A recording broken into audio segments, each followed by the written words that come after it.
It's good to be with everybody today. A great showcase, great crowds. I understand yesterday was a huge crowd as well. So we'll get along with this conversation. I am so looking forward to speaking with Brandon in front of you, of course, and to understand his story.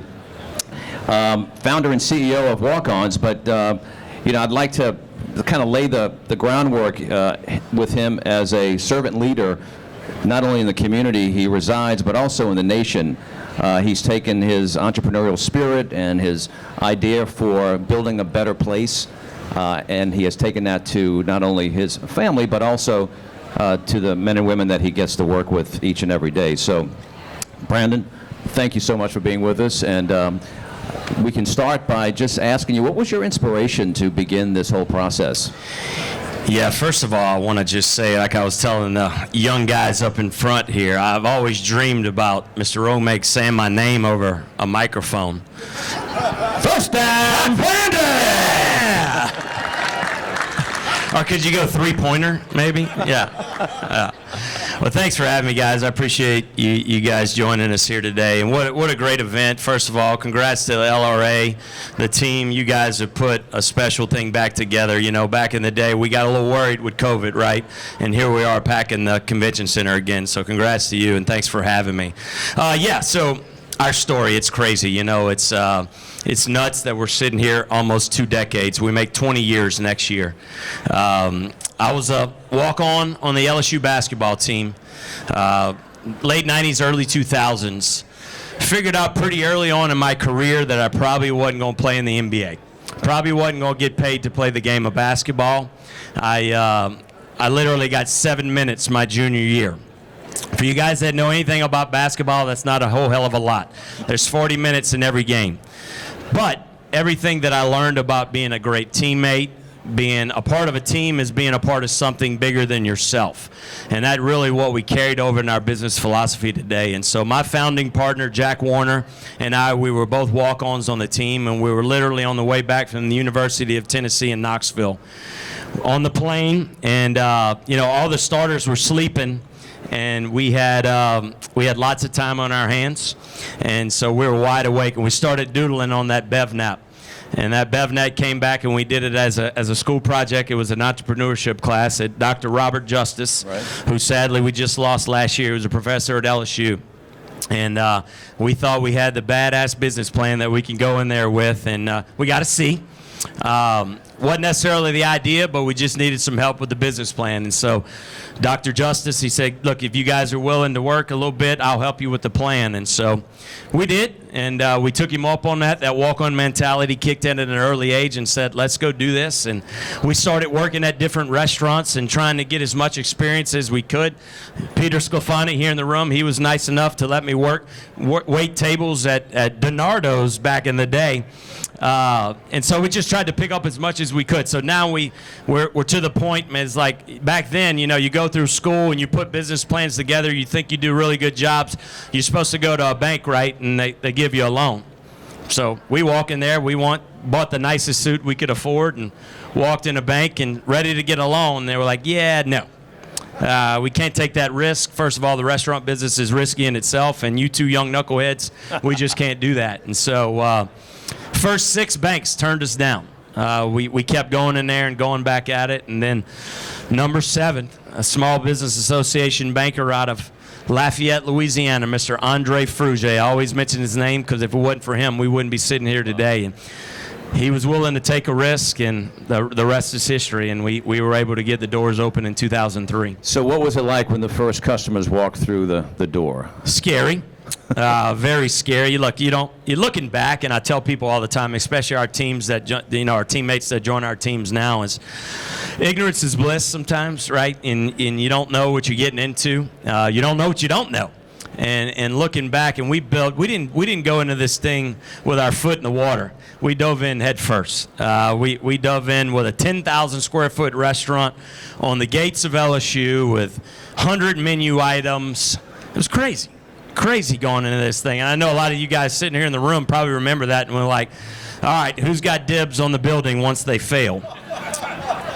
I get it. I understand completely looking back. But, I go back to, we didn't know what we didn't know. All we knew was hard work. All we knew was being a great teammate great things can happen. And we just built the team. And look, we made some big mistakes, and we'll get to that here in a second. But it was scary, but it was also, a big step was just getting it to that point where people could walk in the door. So that seventh bank, what do you think they saw that the other six banks didn't see? I think he saw two guys that were, it didn't matter what the obstacles were in front of us, that we were willing to build a team and had a concept that had some legs. And like he said, in that meeting, he goes, look, this is risky on our part too. He said, but I really do believe if you're willing to bust your tail and keep your head down and keep working, that this thing can come to fruition. So that goes back to the attitude that you had at LSU the walk-on basketball. mentality. That's right. Yes, which is, I'll talk about here in a second, which is the way we live in our restaurants. Yeah, we sell some burgers and beer, but it's all about the culture and the teamwork that we've created. That leads me to the question, what do you look for when you're surrounding yourself with your team, your partners, the people who are going to make this happen each and every day? Yeah, look, it's, there's a lot of people that'll come to you with lots of experience, and lots of experience helps, right? And our team and some of them here in the room.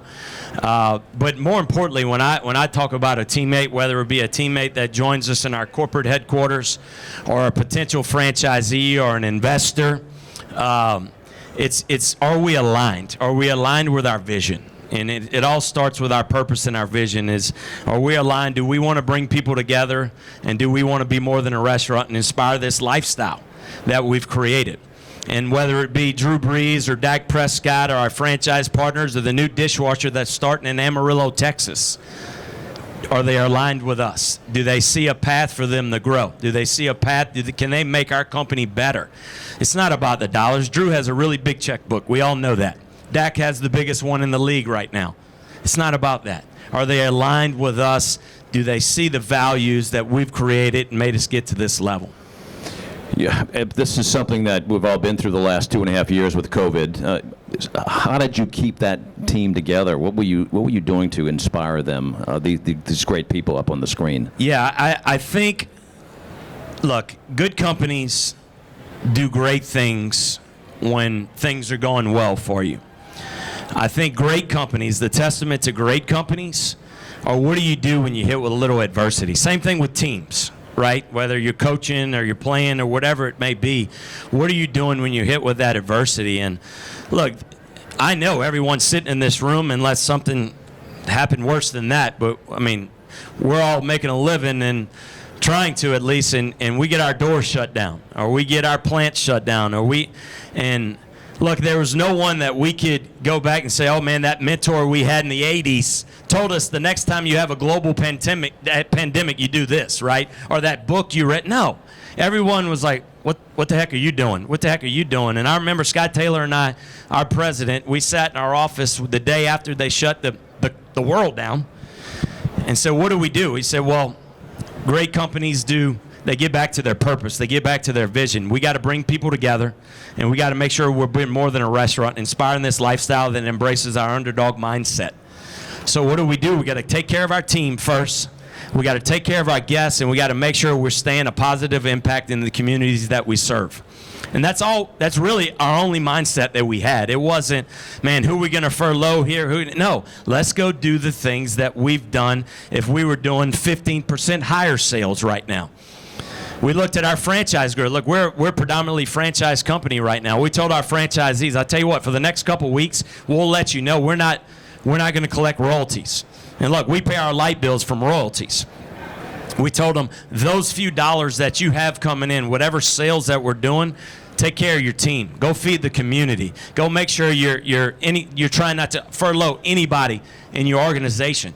And so it was tough. It's tough to make those decisions, especially in times of need and stress. But you always have to go back to your purpose, your why of your company, and make sure you're doing it the right way. You've been ranked in several publications, tops number of categories. You've got a differentiator that sets you apart. You just briefly mentioned something about the team and making a difference in the community. What do you think the big differentiator in the markets that you serve is? 100%. It's our culture. It's our wow. We call it our wow. It's our walk-on's way.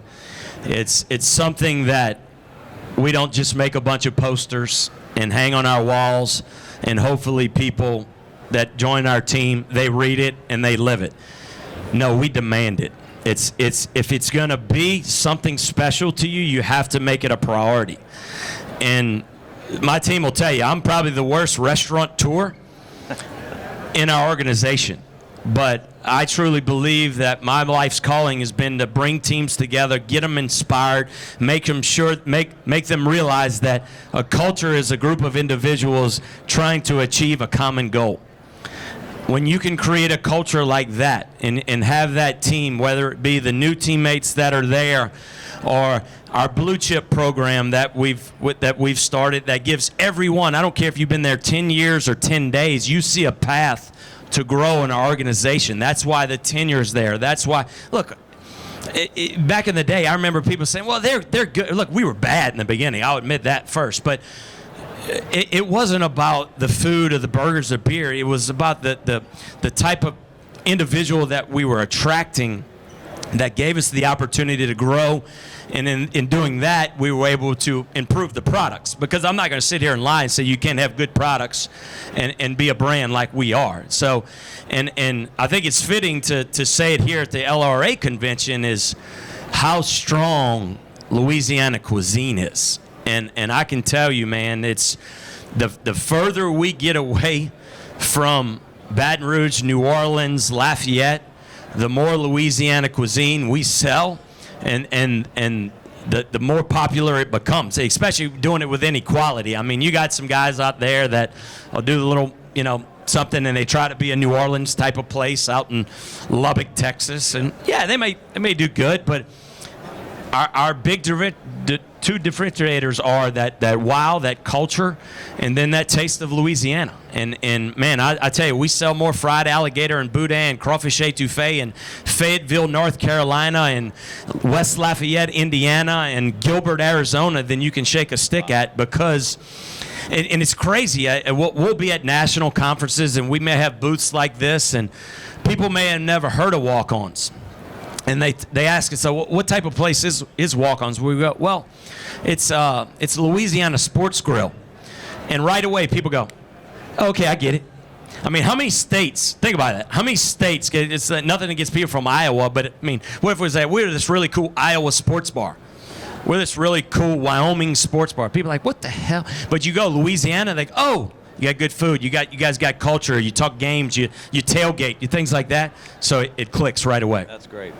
So a lot of good things happening, but we got to talk about speed bumps or stubbing your toe. What was the biggest mistake that you've made along the way that you can share with us?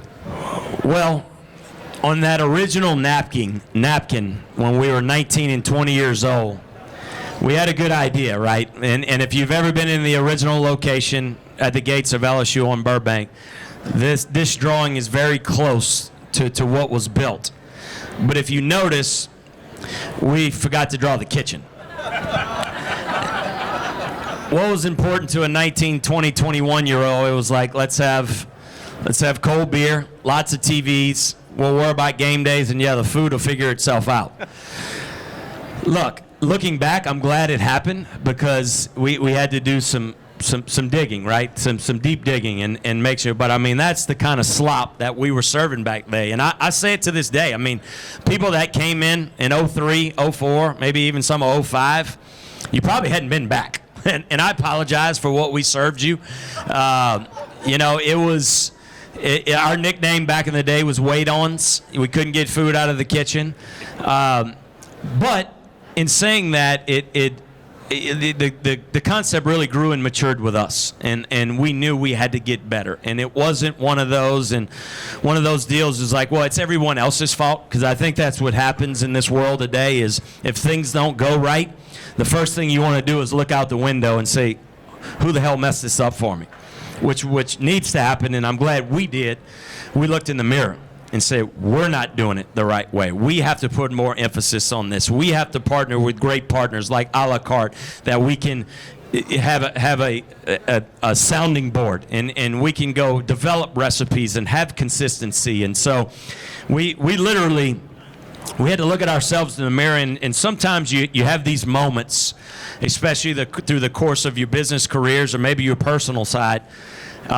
We had a burial ceremony over 10, 12 years ago. And Scott Taylor, our president I just mentioned, he had joined our team, and he came in from a Florida concept, and when he walked in some of our kitchens, he was like, "Well, let's just be glad y'all hadn't killed anybody yet. But we're gonna stick with that. But we need systems, and we need processes, and we got to start doing things different." And so, as crazy as it is, we literally dug a hole outside the original location, got all our team back there, and we just started grabbing stuff out of our kitchen, overcooked pasta, burnt burgers, over toasted buns, and said, we didn't tell our kitchen to go do this. We were just doing that on a daily basis. And so we threw it in the hole, and like I said, it was kind of corny, it was crazy, and we were not only making a statement to our team, we were making a statement to ourselves. It said, from this day on, I mean, we're from South Louisiana. I mean, people don't eat to live down here, they live to eat. And so let's go to the next level. It's not like we went and we tried to do a Michelin star restaurant. It was literally like, if we're going to sell boneless chicken wings, let's go buy the best tenders that we possibly can, hand cut them, hand bread them in-house, and get some great sauces. And we're going to hand patty our burgers. And like I said, working with great partners like Chris Landry and his team, and getting etouffees down to the recipe that we wanted. And so, like I said, we didn't reinvent the wheel, but it took some attention. So you obviously that was unexpected that you came across someone to kind of help wake you up to say, look, there's a better way. Would that be considered the most unexpected event along the way? Yeah, I think it goes back to, we weren't these seasoned restaurant veterans that went into this and saying, we know everything, we don't need any help, we got it. We were like sponges. It was everyone and lots of guys and mentors in this room that helped us along the way. And I appreciate that, and I try to pay it forward now. The way people did for me. Bruce Attinger sitting in the room, he's part of our team now. I never forget. You know, he walked in one of the first weeks we were open, and they had a lot of people that were like, "You guys aren't going to make it," but that guy right there walked up and said, "We got a bunch of Outbacks throughout 2 states, as a matter of fact. If you need anything, you call me. I'm here to help you guys." And I'm just trying to do that now with these young entrepreneurs, and we've learned a lot, and I can tell them at least what not to do, so you don't have to have a burial ceremony behind your original location. Yeah, that was the question I wanted to ask. We've got probably some budding entrepreneurs out in the audience, and if there were, say, 3 things you said keep in mind when you're going into any kind of business, let alone restaurant business, what would you want people to remember? Well, I think a lot of people get into this business, any business, but especially this business, starting with what I need to sell, right? Or get into this business, and the first thing they do is have a P&L and saying, can I make money? We didn't know any better back then, so we were just like, let's build the team. But it starts, you have to start, and I know this is cliche-ish as it can be, but it has to start with your why. What's your purpose of doing this? And this is any business that there is out there. And it not only gets you an opportunity to grow, but it also, to my point with COVID, it gives you something to rest on, I mean, you can go and you're hit with a little adversity and things aren't going the right. From day one, when Jack and I drew on that napkin, we just wanted to bring people together. And so I think it has to start with that. And then I think a lot of people, they can't trust their team, and I guess it goes back to us knowing that we didn't know a whole heck of a lot back then, and maybe we trusted too much at times. But I think the only way that you can grow and make sure that your team gets it and that they're living out your vision and your values is that at the end of the day, they know that you trust them and then they trust you. I mean, I imagine everybody in this room's been to Chick-fil-A before, right? How many Chick-fil-A's have you been to that they didn't have a line down the street? The chicken's good, guys. It's not that damn good. It's not about the chicken. It's about what they're doing internally. It's about what they're doing with their teams. It's about their teams completely buying in to their purpose, vision, and mission. And, oh, by the way, the chicken is a byproduct, right, of what they're doing.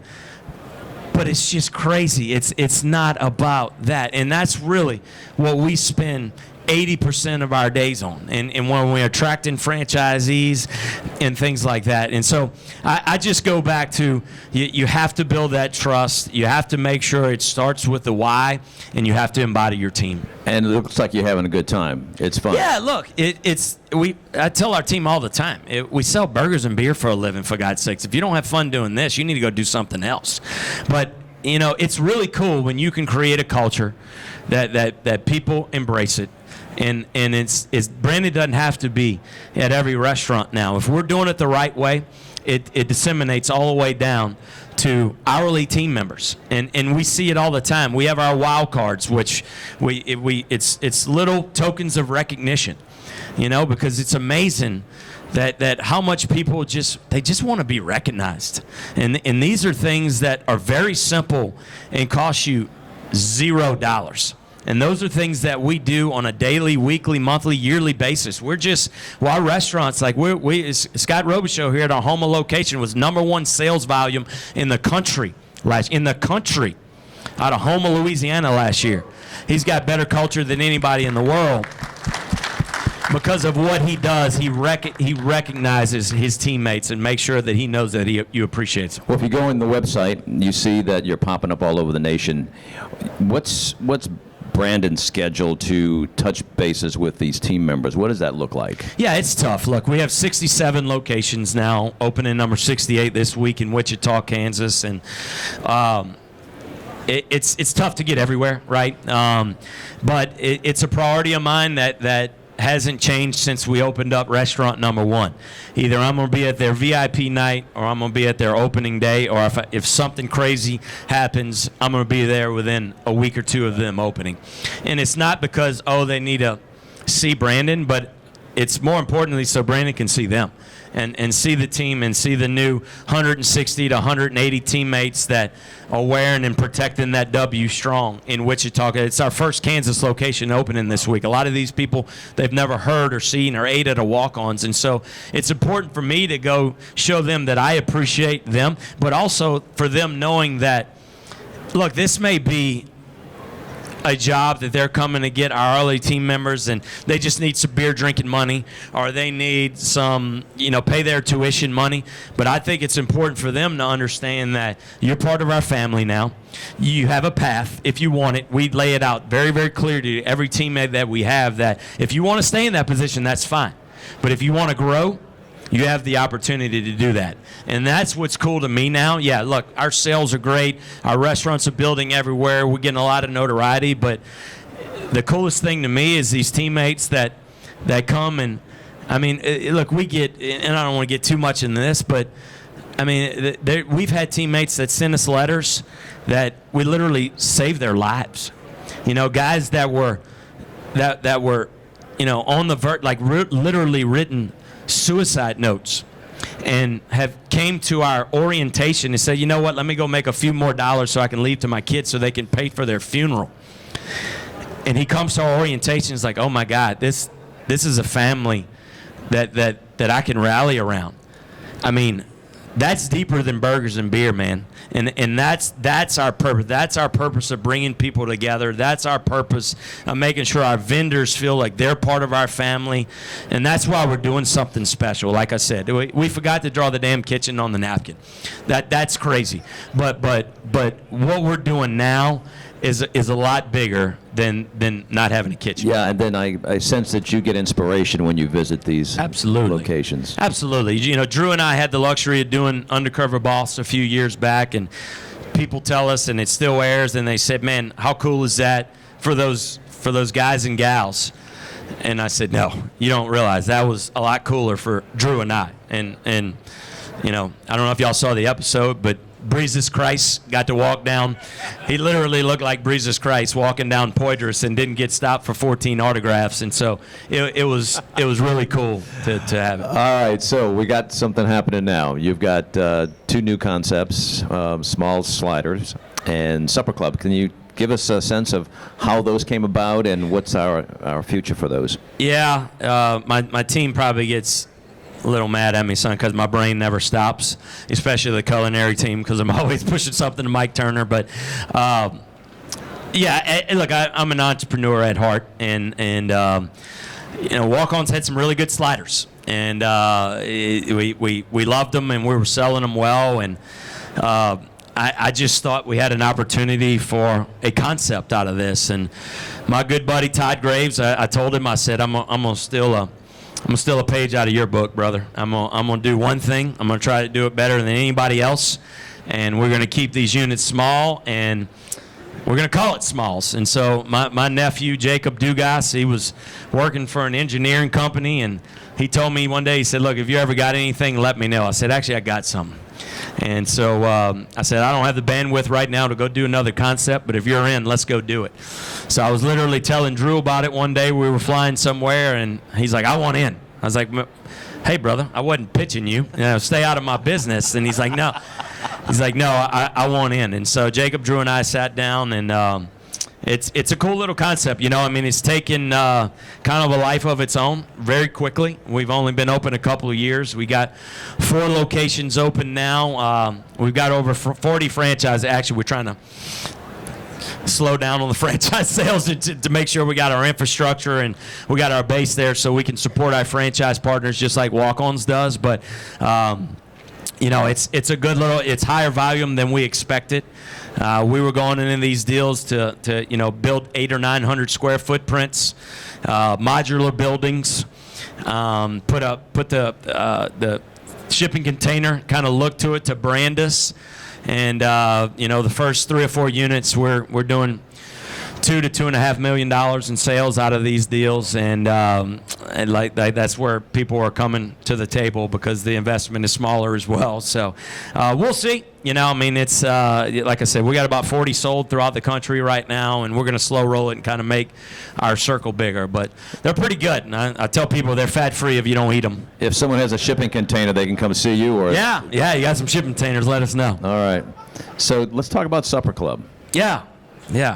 It's so this was kind of a baby of my wife and I's. And we've had the luxury with our team kind of traveling throughout the country with different openings. And I'm a foodie. I love checking out different places, whether it be for the food or for the vibe. And this took, and my team will tell you this, it took a lot more time than it should have for the last couple of years. But we went to work and just tried to do something different and create a concept that not only has the best and the rare sourced products from around the world, but also put a little vibe to it. And just because we're in Baton Rouge, Louisiana, doesn't mean people don't want to be sexy. They don't want to feel like they can go out and get dressed up, and they can go out and have a good time and make a night of it. And so Supper Club came to us, and inspiration from restaurants in Vegas like Beauty in Essex, or down in Miami, Poppy Steak, or over in Dallas, Town Hearth. Not a huge menu, but the items that made the menu, like our A5 Wagyu, or our selected Segura cut that's born and raised in Ethel, Louisiana, or our salmon that's tagged. I mean, we literally have cows now when they're born, they get clipped on their ear for Supper Club, just because the genetics are right. And then who doesn't like? I think setting is everything. It's the old saying that Danny Meyer said. Setting is everything. Hot dogs taste better at the ballpark. Margaritas taste better at the beach in Mexico. And A5 Wagyu and short rib burn-ins, they taste a lot better when you're feeling sexy. The vibe is there. We have a live DJ every night, just kind of keeping his finger on the pulse, and every bourbon and tequila that you can find.